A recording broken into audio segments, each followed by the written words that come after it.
selamat datang ke RTI TV. Hari ini saya bersama dengan Agus. Atau Agustius. Oke, Gus. Record Store. Tadi yang kau dari rumah pergi sini macam mana? Oke juga jalan. Oke juga. Ya. Indah macam Tidak juga lah, tidak. jam indah juga. Tidak jam juga lah. Oke juga lah. Boleh lah, boleh. Boleh. Gas. Mantap. Oke. Jadi sebelum kau kenal ini macam kenal sama orang kan? Boleh kah Gus, kau kasih cerita kau punya pengalaman macam mana kau boleh macam mana kau boleh masuk di dunia yang macam musik, begitu. Cuma sama startup.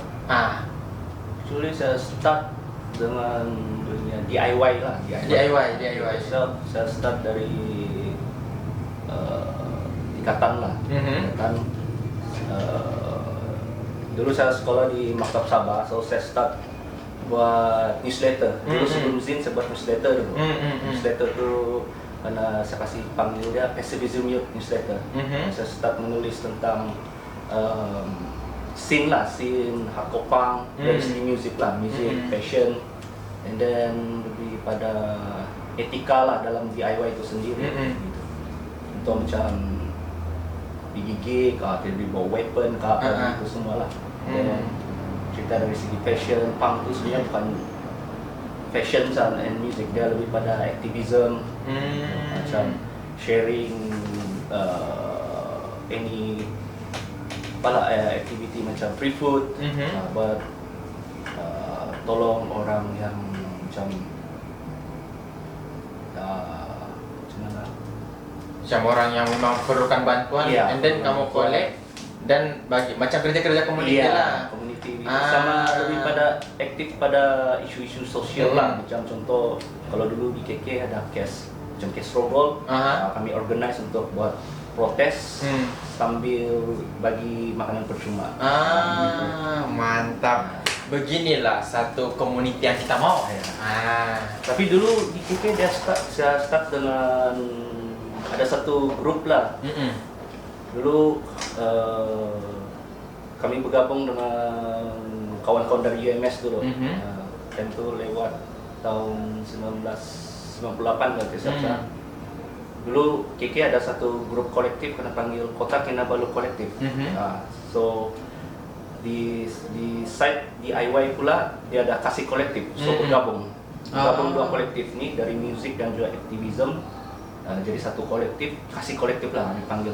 So every Saturday kami buat free food lah. Free food sebelum pergi show, pergi gig, kami buat activity free food tuh. Kami berjalan dari Wisma Merdeka sampai pergi Wawasan bagi makanan percuma sama sama orang-orang itu. Sih. Jauh dari Wisma, dari mana tadi? Wisma Merdeka. Wisma Merdeka Pergi Wawasan Plaza. Jalan kaki kan? Gila lah, memang betul-betul berjiwa community lah kan? Ya, dan itulah. Ya. Oke. Kalau di dalam kamu punya grup nih kan, aku dapat dari si Amir sudah cerita, si Ian pun sudah cerita. Antara kamu grup-grup nih kan, siapa yang paling nakal? Kalau saya Rizzo lah bagi saya. Iya.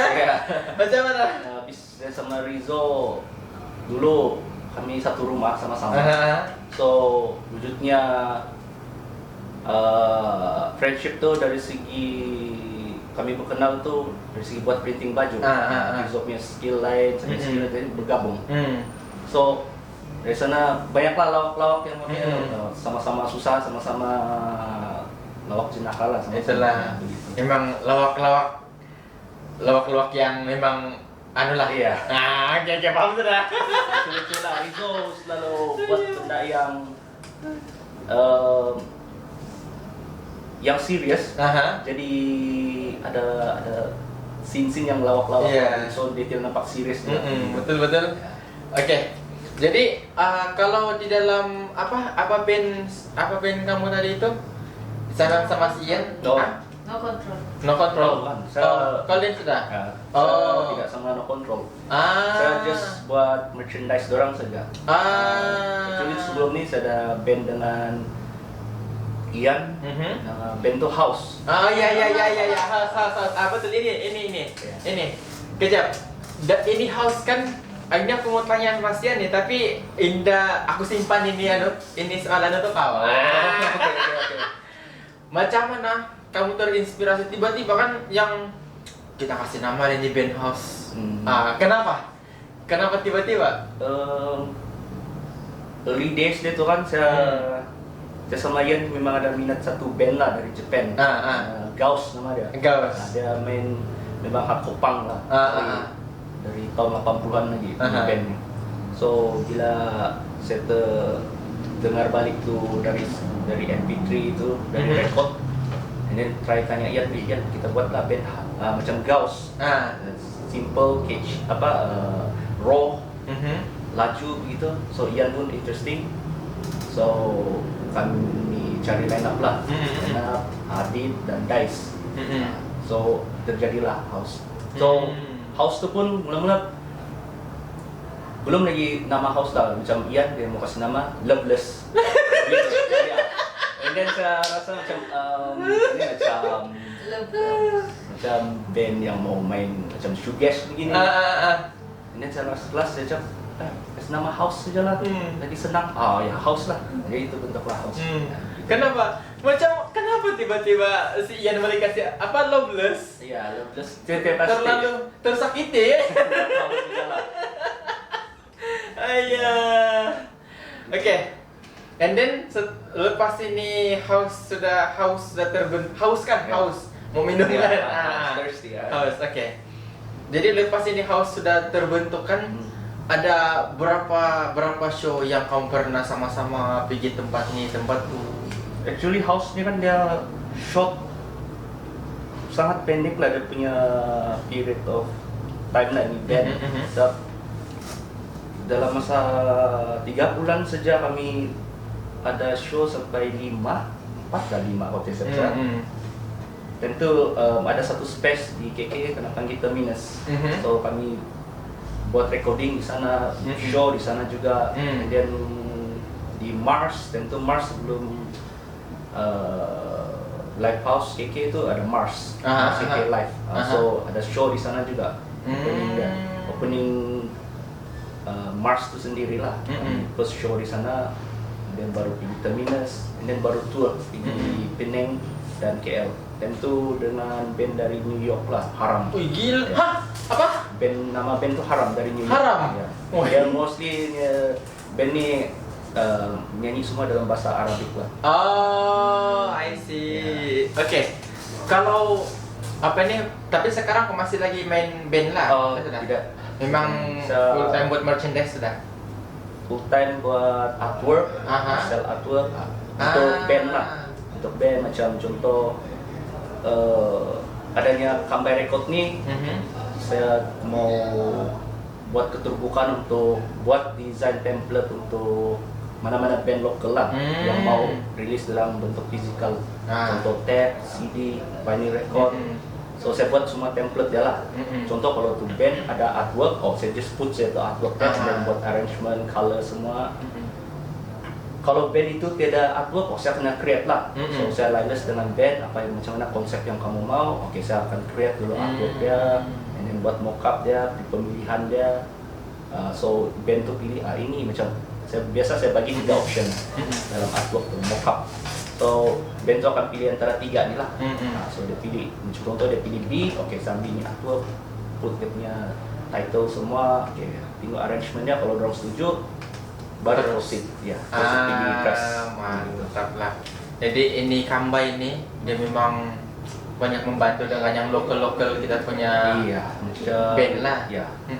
Lebih pada kami mau push band-band lokal ni rilis dalam bentuk physical. Physical ni macam tape, CD, records, sesuatu yang macam kita perlu ada tu archive kita sendiri.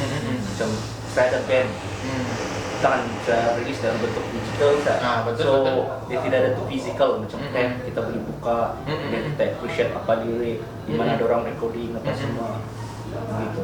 So saya rasa saya prefer pada physical berbanding digital. So betul. come by record, dan juga saya sebagai desainer untuk mana-mana template band memang work together lah.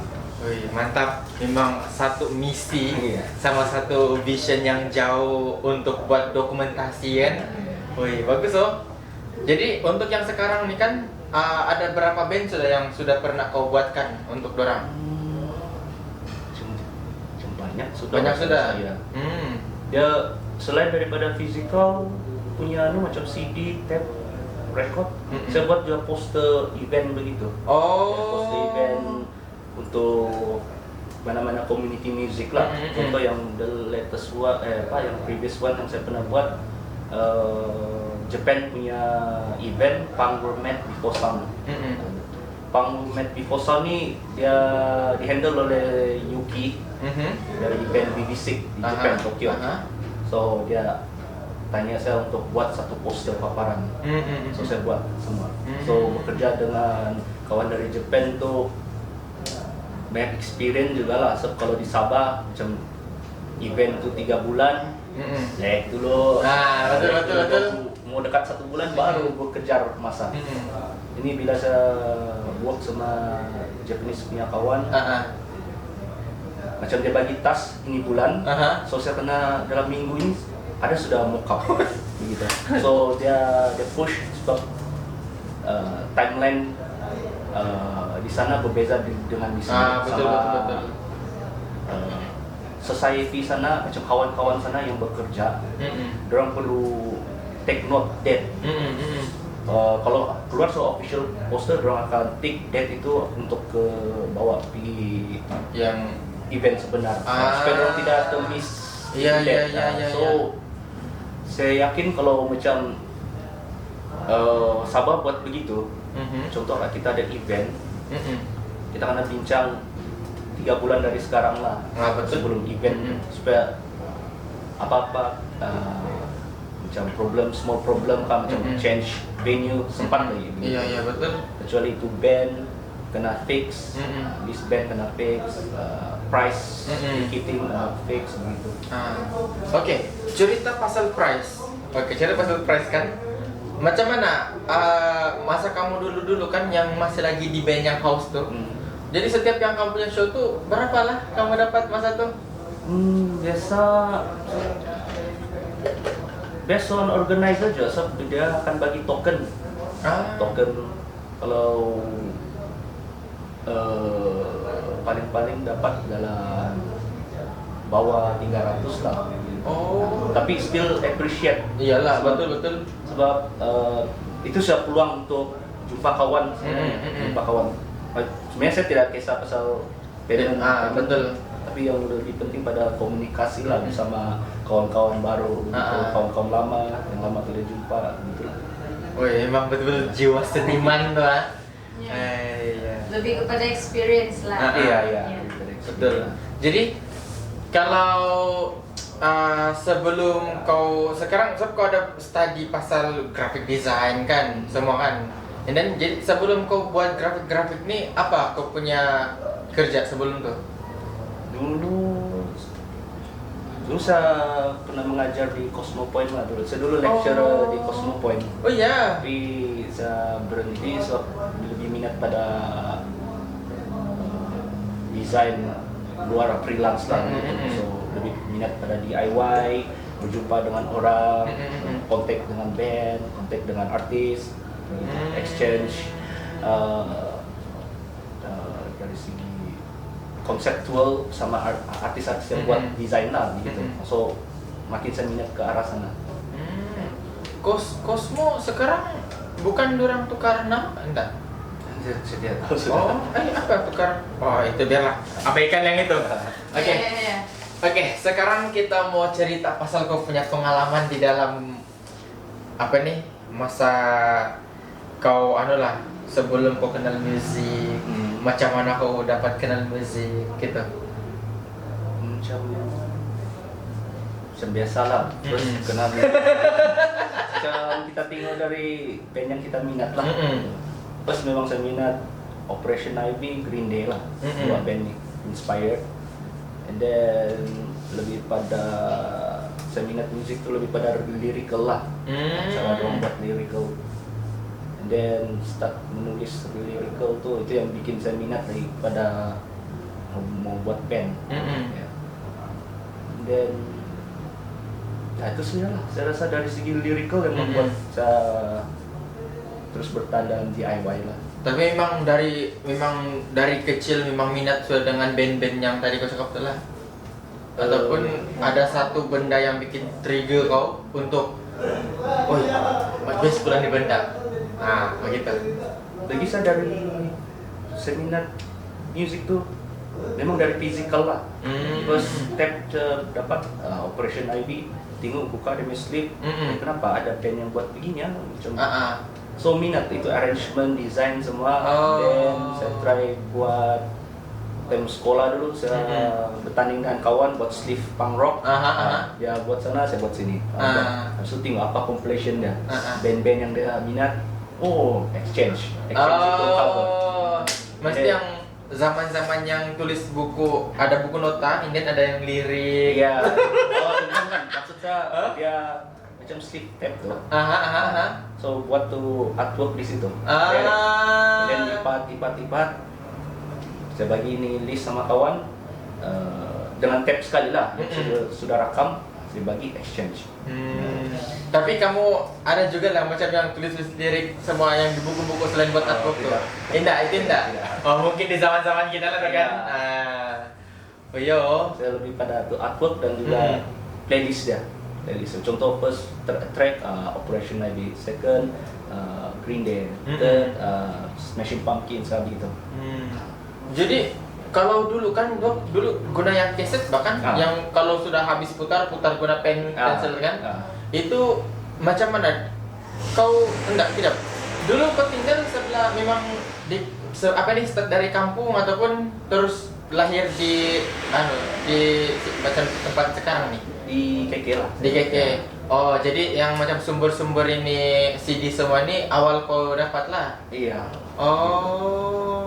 Collection-nya tuh saya tengok apa di tab pak. Dengar.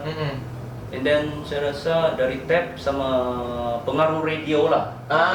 Iya. Radio biasa dengar ada kalau dengar saja DJ itu siapa?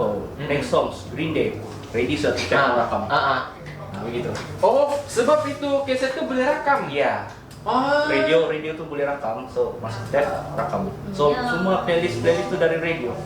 Ya, kalau tidak ada playlist radio, kalau ada double decknya tab tuh, pinjam kawannya tab, rakam yang lagu yang saya mau saya.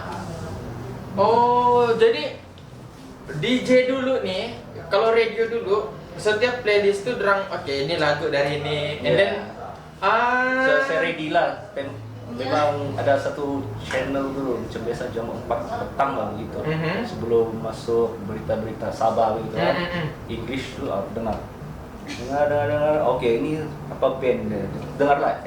Apakah pada tuh nama tuh band?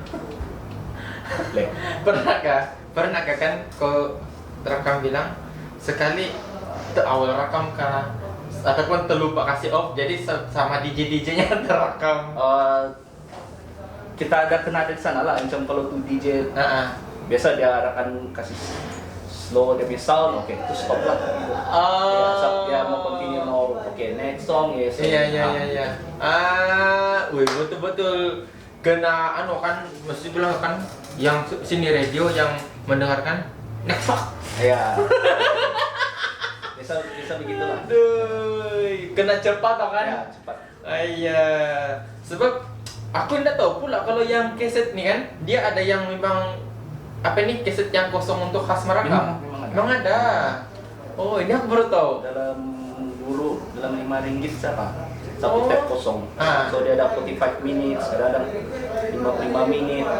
So boleh rekam A side, B side lah gitu. Iya. Jadi kalau dia keset yang macam ini bahkan? Iya. Ini Ya. Nah, ini kaset kan? Nah, betul lah, betul. Oke, jadi dia rekam. Contoh lah, kalau itu lagu kan yang dua macam lagu first yang band yang peminat juga, and then yang second itu pun band yang peminat. Jadi macam mana lah kalau tiba-tiba, iya macam mana kau kasih rekam ataupun kau kasih ikut ya tuh kali sama itu DJ bercakap. Memang sama DJ lah bercakap, tapi nanti cut lagi balik rewind dengan baru stop di situ. Oh. Ya. So dia ada nampak cutting lah sana.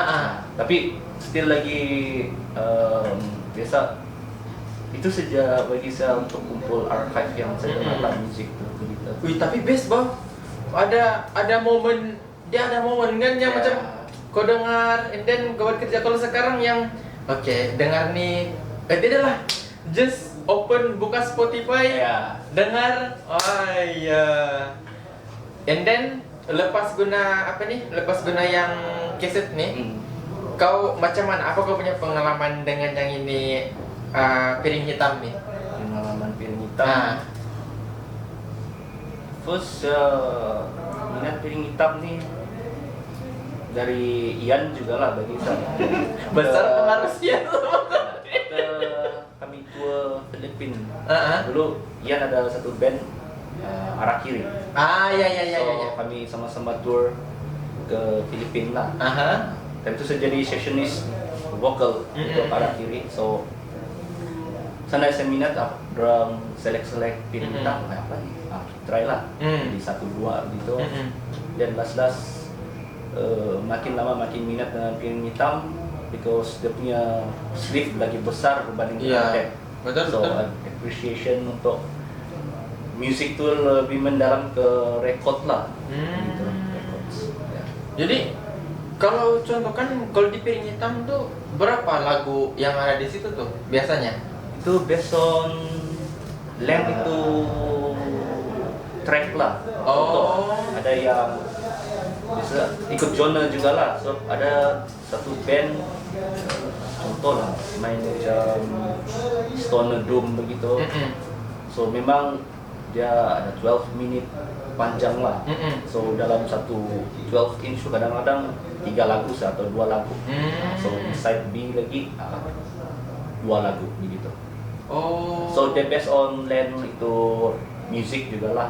Itu track. Ya. Maksud dia memang ada yang dia punya piring hitam nih, ada yang di atas dan di bawah tuh. Iya. Dua-dua. Ada pressing plan dia lah sendiri begitu. Ini yang jarang-jarang sudah nih sekarang kan. Betul-betul yang ada sejak akan ada. Gila lah.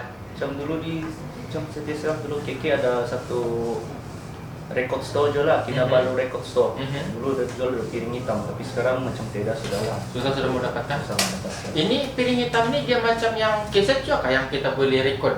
Oh tidak, piring hitam dia proper, tidak boleh rakam lah. So dia kena jaga betul lah. Sebab dia based on surface groove tu kan. Iya. Laluan itu. Gitu.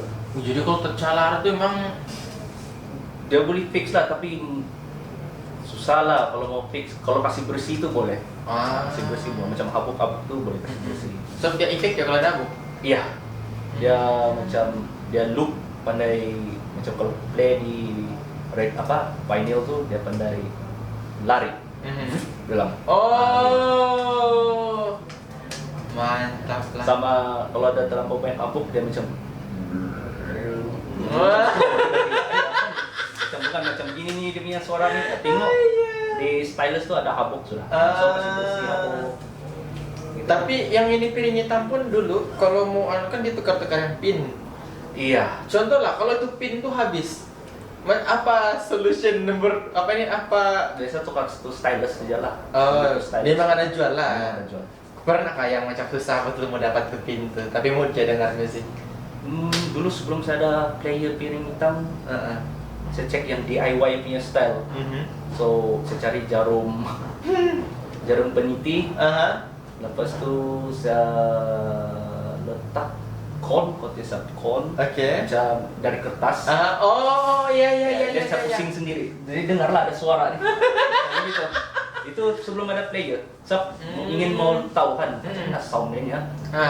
Tapi kena hati-hati lah sebab itu jarum kalau dia terlampau dalam terlari, terlari dari apa? Sebab kita pusing manual lah.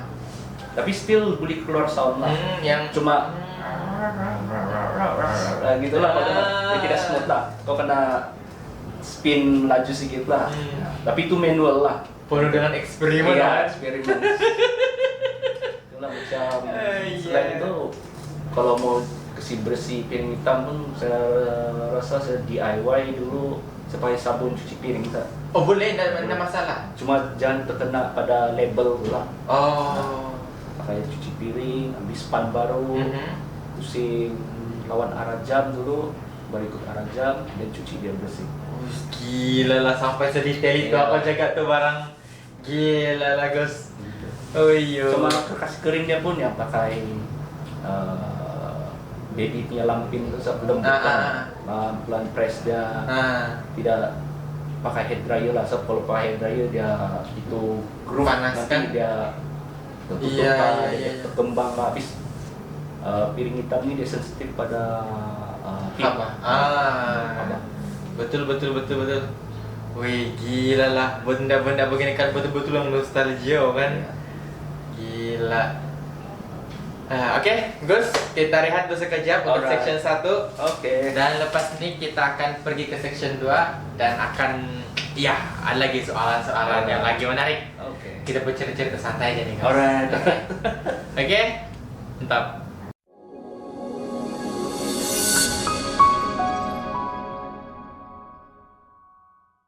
Oke, jadi kembali lagi di section 2. Jadi hari ini kita sudah disponsor oleh es kopi. Tengok dari ada tadi isi sampai tidak isi sudah kami minum, memang sedap. Kalau kamu dapatkan es kopi, kamu boleh pergi di ruang tamu ekosistem yang berada di Alam Mesra, ada di West. Kamu search and then kamu pergi sini, masuk free, tapi beli ini bayarlah. Ya. Oke Gus, tadi ada aku nampak kau cari-cari barang kan, kau tengok-tengok barang. Oke, sekarang apa yang kau bawa di depan nih Gus? Ini antara desain yang saya pernah buat lah. Macam ini tab slice of pizza dari Kundasang, Kundasang slice of pizza. So ini saya buat dia punya sleeve, artwork semua lah. Band XRDM dari KK. Ini compilation Punok Bomb box set. So dia ada CD lah di dalam, dia ada benih lah. Ini benih buat apa? Sayur kalau biasa. Oh, oke. Kejap, sebelum kau pergi kasih terus di situ, kenapa kau kasih masuk benih di dalam ini? Bukan, ini under Punok Bomb Kel. Dorang yang kasih masuk. Iya. Oh, jadi kau ada pernah tanya kenapa? Apa filosofi dorang kasih masuk tuh benih di situ? Mostly dorang buat ni Punok Bomb Kel ni dorang lama sudah aktif lah dengan buat makanan percuma pada homeless di KL. So saya pernah join satu kali lah Punok Bomb.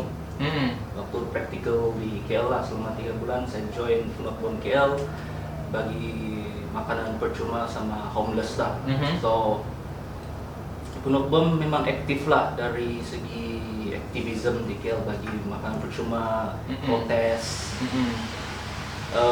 So compilation ini dorang gabungkan semua band-band di KL, termasuk ada band dari siapa ada dari Indonesia termasuk saya rasa tidak Malaysia saja. So udah buat compilation untuk benefit, untuk support lagi apa yang dorang buat lah. Sebab dorang ada buka ladang dorang sendiri nih, kebun dorang sendiri, maksudnya kebun dorang sendiri, kebun sayur. So biasa sebelum ini dorang buat dependable sama di pasar-pasarnya sayur. Tapi sekarang dorang ada buat kebun sendiri, so pick sayur dari kebun, masak sendiri, dorang ada kitchen dorang sendiri, dan bawa makanan tuh ke bandar dan bagi-bagi kumpul sama homeless. Wih bagus juga kan.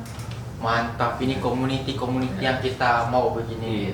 Oke, seterusnya Gus yang ini. Oke, ini artwork yang saya pernah buat untuk 2 band lokal di KK lah. Ini Suicide Club. Orang baru habis tour di Korea.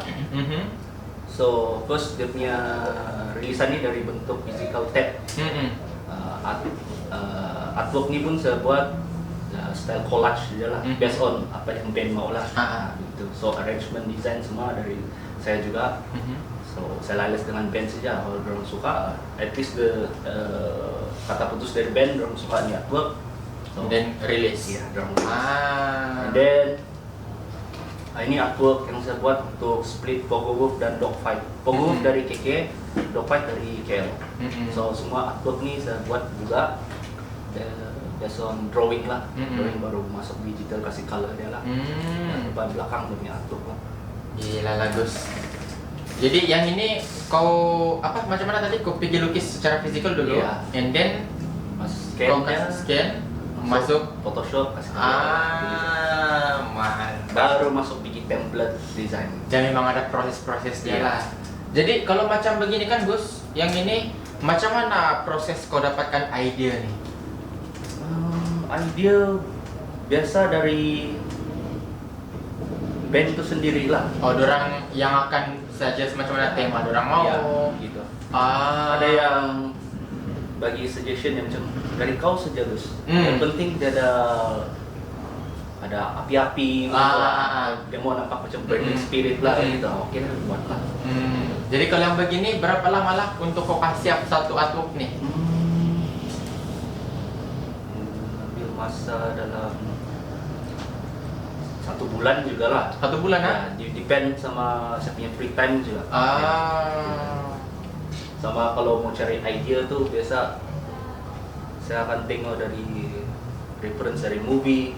Mostly saya tengok movie Japanese punya movie lah, 80-an punya movie, time Edo period, samurai, yakuza, sama yang psychedelic punya movie juga lah, macam Alejandro Jodorowsky punya style, The Holy Mountain punya style lah. Gitu. Untuk dapatkan inspirasi itu, wah gila. Ambil sejak beberapa sequence, elemen dah, enggak coba try gabung lah. Tapi memang begitulah, kerja-kerja macam desain ini kan, dia kena ada beberapa apa nih, macam kita punya rujukan lah kan, rujukan macam ada gambaran yang kita mau, lalu itu kita olah sendiri. Tapi kalau macam sekarang ada pendekatan AI itu, saya guna juga AI, tapi saya just type saja untuk cari composition dah. So saya type beberapa, ada 3 mockup, dan masuk Photoshop, cut nih, masuk. Jadi satu mockup baru. Gitu. Betul. Oke. AI pun memainkan peranan juga loh. Dia tidak pada membantu lah kan, membantu dari segi idea lah. Just type saja teks, keluarlah satu image, ini cut saja gitu. Macam ini oke. Oke, kita kembali kepada apa nih, macam Kambai. Jadi kalau bilang si Ian kan, bilang si Ian di episode sebelum nih, dia bilang Kambai ini macam kamu coba untuk cari apa nama tempat nih Pak, and then tiba-tiba tercetusnya Kambai. Macam mana? Apa kau punya persepsi pertama untuk Kambai? Gitu. Macam mana? Perkataan Kambai itu? Iya. Saya rasa waktu itu macam saya tidak terpikir tau Kambai ini.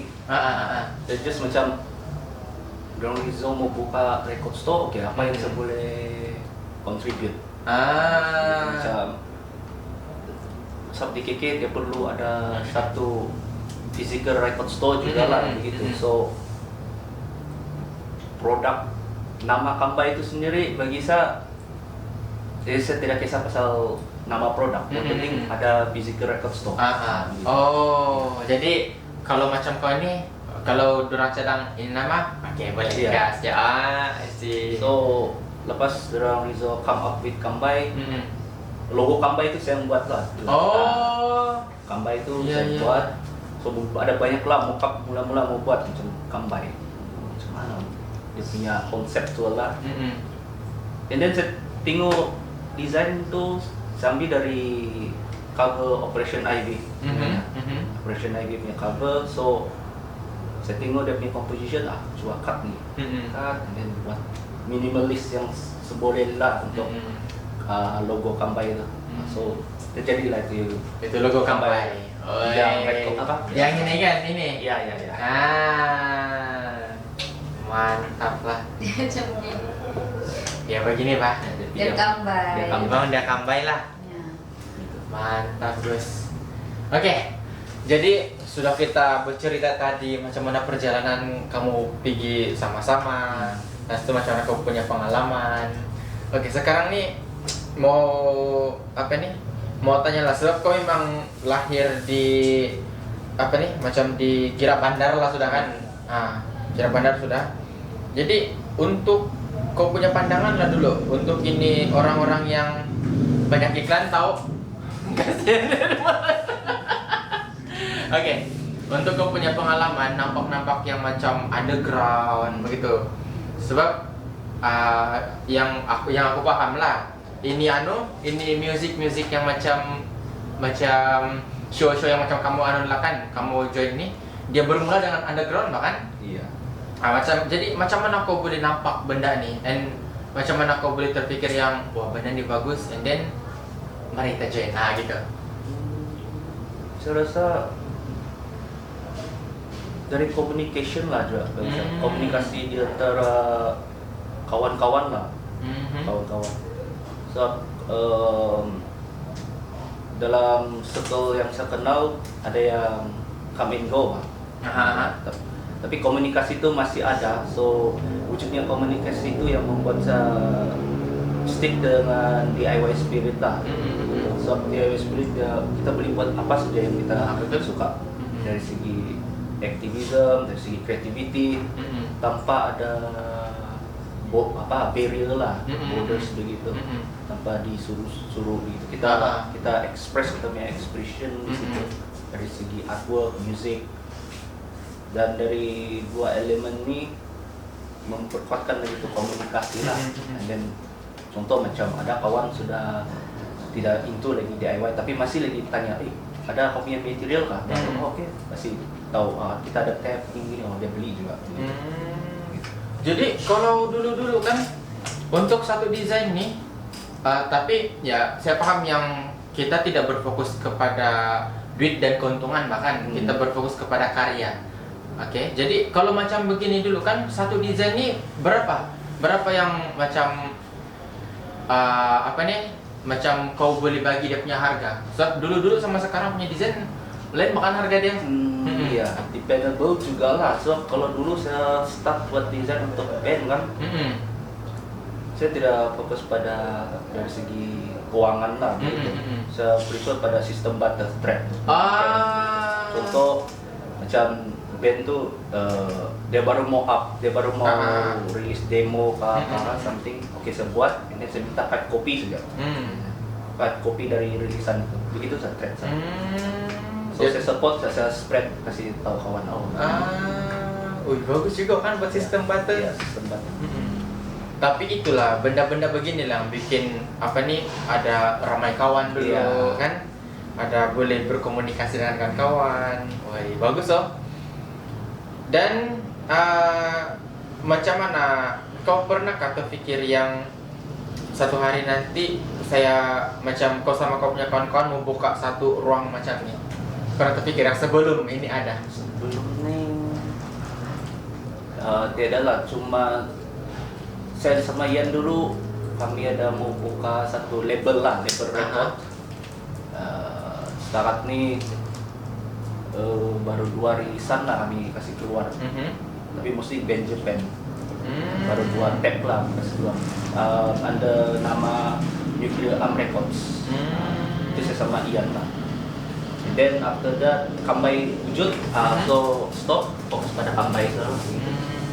Fokus lebih pada rilisan lokal lah, dan juga coba mau bawa masuk lebih banyak daripada band-band dari Kalimantan lah untuk masuk ke sini. Physical. Memang kamu ada macam yang tour dari Sabah untuk Borneo lah. Ya. Oh, jadi boleh katakan hampir hampir semua band-band yang ada di Borneo ini pernah kerjasama dengan kamu lah juga? Mostly kalau saya di KK ada certain band lah yang pernah minta buat artwork sama saya. Kucing, Kalimantan belum ada. Mostly banyak kawan dari KL udah lah minta buat artwork gitu. Mantap juga kan. Sama paling banyak dari luar lah. Starting Japan, dari Spain, sama Jerman lah. Nanti siap-siap. Iya, pernah buat artwork. Sama Rusia. Oh. Mana apa artwork yang paling mencabar pernah kau dapat? Artwork paling mencabar. Yang untuk buat yang macam gini-gini semua nih.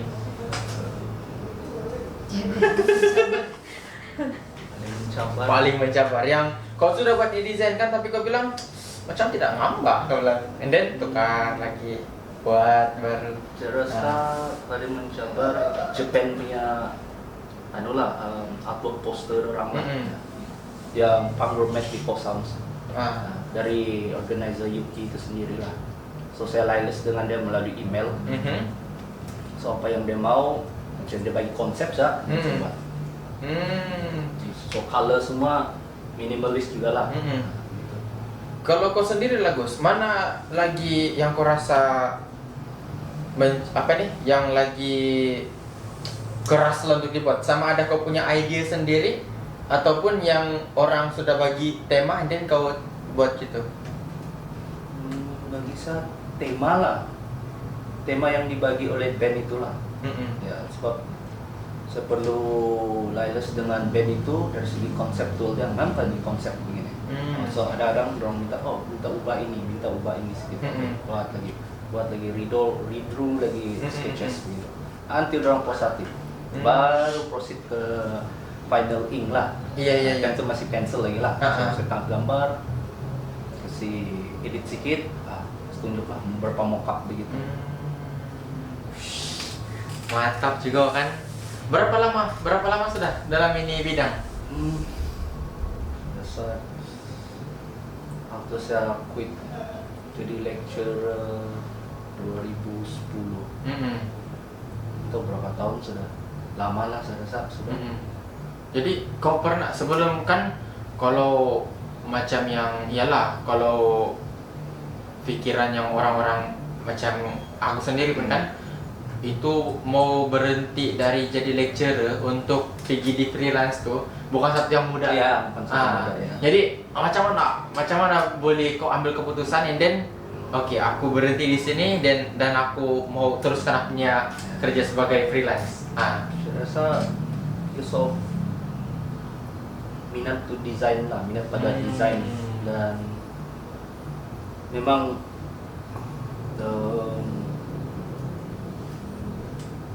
DIY itu perlu ada proper dari segi dari segi pressing dia punya material. Contoh kalau kita tidak tahu tentang penggunaan CMYK RGB, bila kita set desain itu dalam RGB, bila pergi print di kilang dia akan jadi satu gelap. Iya. So, betul. Terus saya tidak tahu tuh mula-mula begitu. So saya pernah buat desain begini, and then kawan tegur, label tuh dulu Cactus Record, nama dia One. Dia tegur saya dengan penggunaan dua color nih. So kalau kilang biasa dia orang CMYK, aku baru tahu paham. Kalau saya tidak tahu tuh, saya rasa desain yang macam gini memang gelap nih. Iya. Begitu. So dari segi higher resolution, DPI dia semua tinggi. Oke, baru paham. Tapi saya just dulu saya tahu desain saya, tapi saya tidak tahu yang outcome itu macam mana. Betul. Tapi ramai juga kalau yang beginner punya desainnya kan, memang itu selalu jadi masalah juga tuh. Sama saya pernah juga berdepan dengan situasi di mana band kalau saya preview dalam RGB, saya mau color begini, and then saya set dalam CMYK, saya kasih terang kenapa CMYK. Tidak Gus, saya mau juga dalam bentuk RGB. Jadi macam mana lah tuh? So bila result tu keluar, Gus macam gelap nih. Ya betul gelap. Pecah, biasa pecah. So itulah cara next to band cara terang nih. Sebelum ada CMYK gini baru nampak. Oke, baru orang paham. Kalau kerja yang paling mudah lah, mudah pernah kau ada yang kau bagi ini, oke, terus proceed. Paling mudah buat logo desain lah. Logo desain. Macam logo ini saya yang buat. Ini pun dia Iya. buat. Si Cheng pernah first saya tidak pernah jumpa si Cheng. So dia kontak just dari message dan ini saya rasa tahun COVID kalau tidak salah. Dia baru mau cari brand, saya create logo. And then until today ini logo masih ada SOP masih. Wih. So saya respect lah. Mantap lah Gus. Iya. Gila lah. Dan saya tidak sangka SOP ada di sini. Wih. Yes, Mantap. Iya. Ada apa nih? Ada satu kah macam pesanan untuk yang orang-orang baru mau menceburi dalam bidang desain? Pakai pesanan untuk orang lah. Pak. Come on gas. Yang boleh menangis. Saya rasa lebih banyak komunikasi lah, komunikasi sama artis, dan sama jangan pernah malu untuk communicate dengan kawan-kawan dari luar lah, maksudnya luar Malaysia gitu. Situ lagi kita akan mendapat banyak input lagi dari sana, sharing dari segi orang punya skills, orang punya cara orang olah itu idea, gitulah. Mantap. Oke. Jadi kita bukan hampir lah, Bang, sampai di penghujung sudah. Jadi ini kita punya episode hari ini dia akan sampai di sini. So jangan kamu lupa pergi di ruang tamu ekosistem yang berada di Alam Mesra dan jangan kamu lupa masuk di Kambai. Kamu mesti dengar nih. Yang ini sekarang Gus ada tempat pasang nggak nih? Kalau kita mau pasang untuk nih. Ada juga. Ada juga. Saya rasa ada. Ya. Oke. Ada nih keset-keset kalau mau cari yang nostalgia masih banyak di sini. Kalau kamu cari piring hitam pun banyak. Nah, cuma di sini tidak jual yang piring makannya lah. Di bawah lah. Iya. And then kalau ada yang mau praktis, sebab di sini sekarang saya ada nampak yang macam untuk DJ tuh. Kan ada kan? Jadi kalau macam mau tengok set DJ, mau rasa experience jadi boleh masuk di sini. Dan kalau ada mau buat contoh lah, dorang mau buat kajian ataupun dorang ambil PhD pasal musik, boleh pergi di sini untuk cari rujukan musik kamu. Betul. So itulah Kambai, betul. Oke guys. Jadi kita tutup kita punya podcast hari ini di sini dan sambung di episode seterusnya. Mantap. Oke. Oh ya, jangan lupa subscribe, comment, and like. Oke, good. Bye kamu.